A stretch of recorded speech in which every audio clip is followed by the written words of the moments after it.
Oke wet, kali ini kita ada project nih untuk bore up Honda CBR menjadi 180 cc. Dan untuk project kita kali ini kebetulan kita akan buat spek untuk harian maupun touring, karena kebetulan ownernya minta kita buatkan motor ini dengan spek harian touring karena agar bisa digunakan untuk ke kantor. Dan di sini pertama kita melakukan porting polish, dan untuk kali ini untuk porting polish ini harap berhati-hati nih. Jangan sampai salah ukuran, karena apabila ukuran itu salah, motor kalian tidak akan menambah tenaga, malah akan membuat motor kalian itu lemot.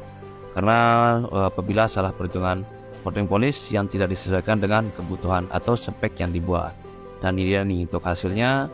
Di sini untuk bagian inch kita memang sengaja membuat teksturnya lebih kasar, sedangkan untuk di bagian X kita buat lebih licin agar sisa bekas pembakaran bersih, tidak ada endapan yang tersisa. Dan setelah itu kita lakukan skir clap untuk memastikan tidak ada bagian yang bocor. Dan setelah itu nih kita pasang ganjalan peer clap. Nah, karena untuk peer clap BRT yang Gen 2 ini memang memerlukan ganjalan, dan juga di sini kita mengganti seal clap menggunakan yang baru.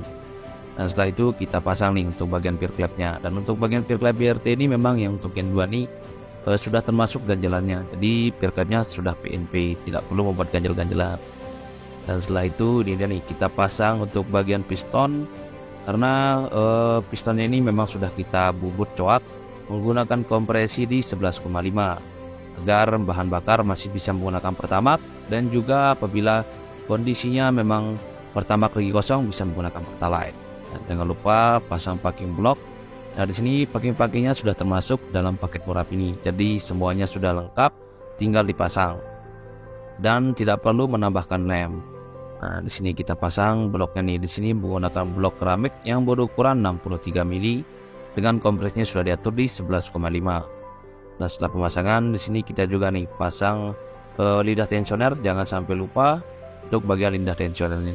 Setelah itu pasang packing head. Nah, packing headnya ini baru, jadi kita tidak mengelem karena memang packingnya baru. Setelah itu kita pasang untuk di bagian head. Jangan lupa hati-hati agar tidak ada bagian yang terjepit. Setelah itu kita lakukan pengencangan baut head menggunakan kunci torsi agar pengencangan baut satu dengan yang lain sama presisi untuk menghindari terjadinya rembes ataupun bocor. Nah, setelah itu kita kasih pelumas nih untuk di bagian dudukan cam sebagai pelumasan awal ketika motor pertama kali dihidupkan. Dan setelah itu kita pasang nih camnya. Dan di sini untuk camnya kita menggunakan tipe MP1. Karena untuk tipe MP1 ini tenaganya itu karakter cam ini di bagian putaran atas. Jadi putaran bawahnya kita bantu dengan kompresi di 11,5. Dan jangan lupa diberikan pelumas agar sebagai pelumasan awal ketika motor pertama kali dihidupkan, agar camnya ini tidak baret. Dan di sini kita juga nih kencangkan baut cangkang camnya menggunakan kunci torsi agar kencangan baut satu dengan yang lain sama presisi, agar perputaran camnya ini tidak seret. Nah, dari sini kita juga nih bongkar sensor-sensor yang ada di throttle body. Dan di sini saya kasih tip juga nih, apabila teman-teman pasang throttle body BRT, sebaiknya jangan lupa nih pasang o-ring yang ini nih. Nah, apabila o-ring tidak terpasang, biasanya pembacaan dari TPS itu kurang maksimal atau ngaco malah. Jadi itu yang bisa menyebabkan motor itu berbat dan dikalibrasi tidak bisa. Nah, itu tips dari saya, dan kita di sini membersihkan juga nih bagian sensor-sensor yang akan kita pindahkan ke throttle body yang baru. Dan di sini throttle bodinya kita menggunakan BRT yang berukuran 32 mili.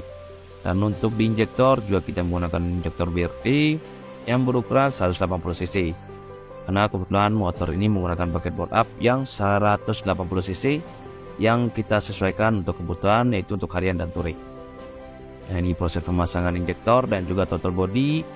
Dan di sini harap berhati-hati jangan sampai ada bagian o-ring di injektor itu tidak masuk, karena apabila ada nyepil sedikit saja itu bisa menyebabkan injektor bocor, dan motor ketika dihidupkan pertama kali itu biasanya teriak atau ngeraung karena ada bagian yang bocor.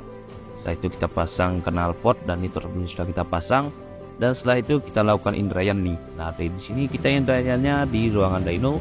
Ini motornya kita hidupkan 1-2 jam dengan dikipas menggunakan blower agar suhu mesinnya itu tetap terjaga. Dan setelah itu kita akan melakukan setting ECU dan juga dyno test.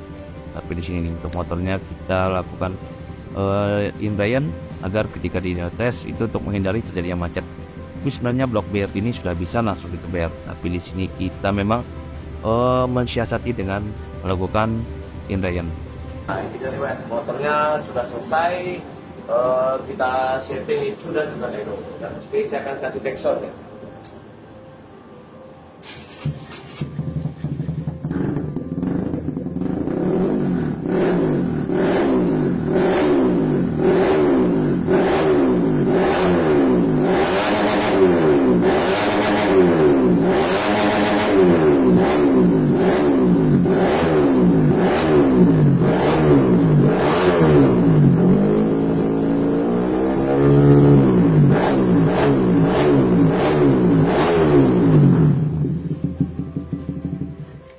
Untuk motornya sudah selesai, dan setelah ini kita akan cek ulang.